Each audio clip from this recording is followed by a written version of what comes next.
আসসালামু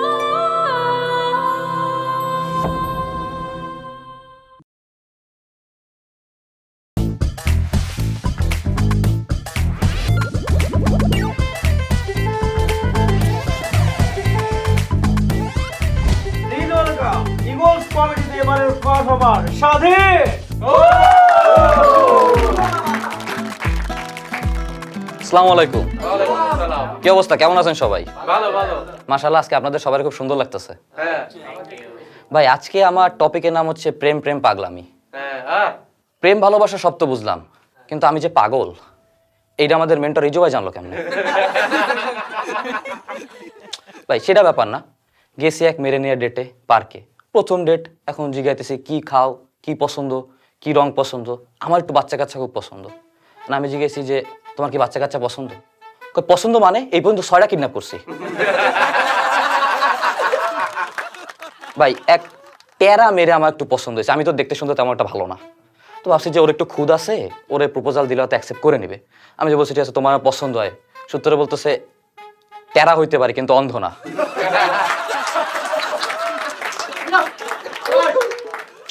বেশ ভালো কথা। ভাই আপনার তো সবাই মনে করেন কম বেশি ক্রাশ আছে, রাইট? পছন্দ পছন্দ করেন, ক্রাশের সাথে দেখাও কিন্তু একটু টাফ, রাইট? আমি একটা আইডিয়া দিতেছি, কেস করে দেন। কোর্টের দেওয়া ডেটে তো দেখা করতেই হবে, রাইট?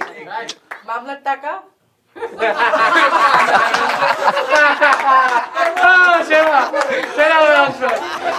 ভাই ক্রাশ আপনার মতো হলে মামলারটা কেন, জমি জমা সব দিয়ে দিব।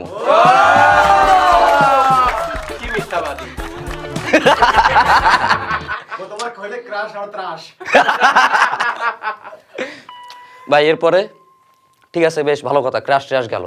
আমার এক ফ্রেন্ড ভাই, তার ওয়াইফ রে মানে বাবু সোনা জানসারা কিছু বলেই না। বলছি মামা তুই তো ভাবিরে মারাত্মক ভালোবাসিস। এদিকে ভালোবাসা কিছু না, 5 বছর ধরে নাম ভুলে গেছি, মায়ের বয়তে কই না। এরপরে ভাই গেছি ট্রেনে। আমাদের কমেডিয়ানদের আছে কি, আমরা জাস্ট একটু কথা বলতে পারি, রাইট? একটু হিউমার টিউমার আছে। ভাবছি কথা টথা বলে মেয়েটার হয়তো কোনোভাবে পটাবো। বেশ লাইন টাইন কিন্তু হয়েছে, সেট করছি। ওয়াশরুমে গেছে, আমি একটু ফোন বের করে নাম সার্চ দিয়ে দেখতেছি, আর ফেসবুক আইডি বাইট করছি, পকেটে রাখছি, ওয়াশরুম থেকে আসছে। এখন ট্রেন শেষে আমরা পরে যোগাযোগ করবো কিভাবে? তো আমি বলছি নাম্বার, ও বলছে ফেসবুক আইডি, মানে একটা ছোটখাটো বেজ যেতে হয়েছে। বেশ ভালো কথা। এখন ও বলতেছে ফোন দাও, আমার নামের স্পেলিং একটু আলাদা, ছোট বড় অক্ষর আছে, আমি তোমার টাইপ করে দিতেছি। কেমনে দিব? আমি তো ফোনে অলরেডি ওর আইডি বের করে বসে আছি, দিলে তো লুচ্চা বলবে। আমি লুচ্চা ঠিক আছে, মানে প্রকাশ তো করা যাবে না।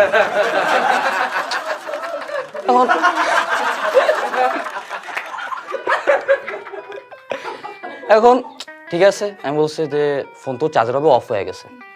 অফ হয়ে গেছে তাহলে তুমি আমার নাম্বার নিতে কিভাবে? বলছি থু আমার সেই ব্রেনের উপর, যে ব্রেনে তোমার নাম্বার মনে রাখতে পারবে না।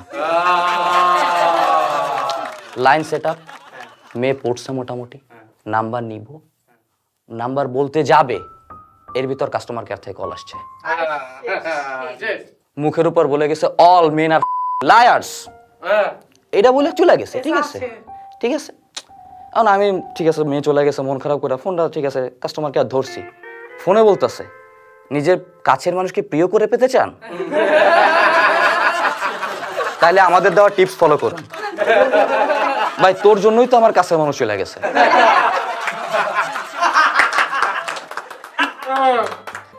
ভাই মেয়ে একটা পটাইছিলাম, ঠিক আছে, এখন হঠাৎ করে খেপে গেছে একদিন। আমার কইছে তুমি কি আমার সাথে নাটক করো? বললাম হ্যাঁ, ইগল প্রোডাকশনে নাটক করি, তুমি দেখো না? বলছে তোমার যে 2 মিনিটের পারফরমেন্স স্ক্রিনে, ও আর কি দেখবো, লিড তো এনামুলি করে।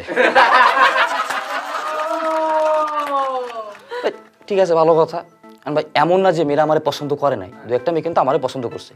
স্কুল লাইফে একটা মেয়ে আমার মারাত্মক পছন্দ করতো, কেউ বিশ্বাস করাতে পারেনি। আপনারা বিশ্বাস করবেন, আমার কষ্ট বুঝবেন কেমনে আমি বলি। আমি যখন স্কুলে যাইতাম, ওই মেয়েও তখন স্কুলে যাইতো। আমি যখন স্কুল থেকে বেরোইছি, ওই মেয়েও তখন স্কুল থেকে বেরোইতো। আমি যে কালার ইউনিফর্ম পরতাম, ওই মেয়েও সেই কালার ইউনিফর্ম পরতো। এখনো বিশ্বাস হইতেছে না ভাই, আমি শুক্রবার স্কুলে যাইতাম না। গেস করেন। এক্স্যাক্টলি ওই স্কুলে 7-8 বছর পর একটু বড় হয়েছি, এজ হয়েছে। ওই মেয়ের আমি ফেসবুকে মোটামুটি পাইছি।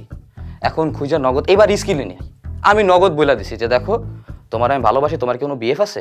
বলছে ছি ছি আস্তাগফিরুল্লাহ, কি বলো, আমি লেসবিয়ান।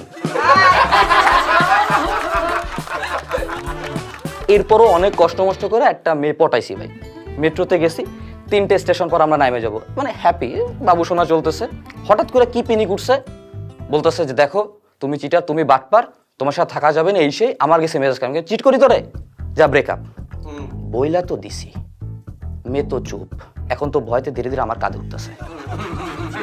আচ্ছা ঠিক আছে, মেট্রো থেকে নামবো, ওদের রাজি টাজি আইসক্রিম টাইসক্রিম দিয়ে রাজি করে নিব, ভালো কথা। আমি যাওয়ার সময় মেট্রো থেকে বেরোতেছি, একটা ছেলের সাথে ধাক্কা লাগছে, বেশ হাট্টা কাট্টা তগড়া জওয়ান।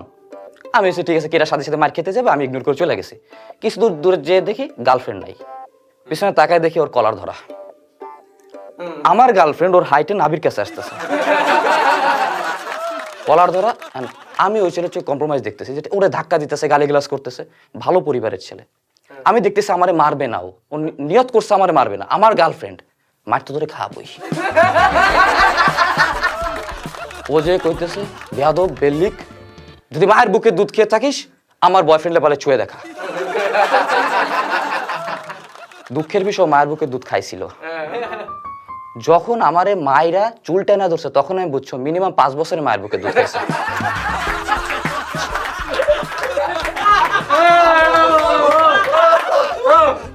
যাক, অনেক কথা বললাম, শেষে এটা বলতেছে যে বাঁচতে হলে হাসতে হবে, সো হাসুন, প্রাণ খুলে আসুন, কারণ জীবন তো একটাই।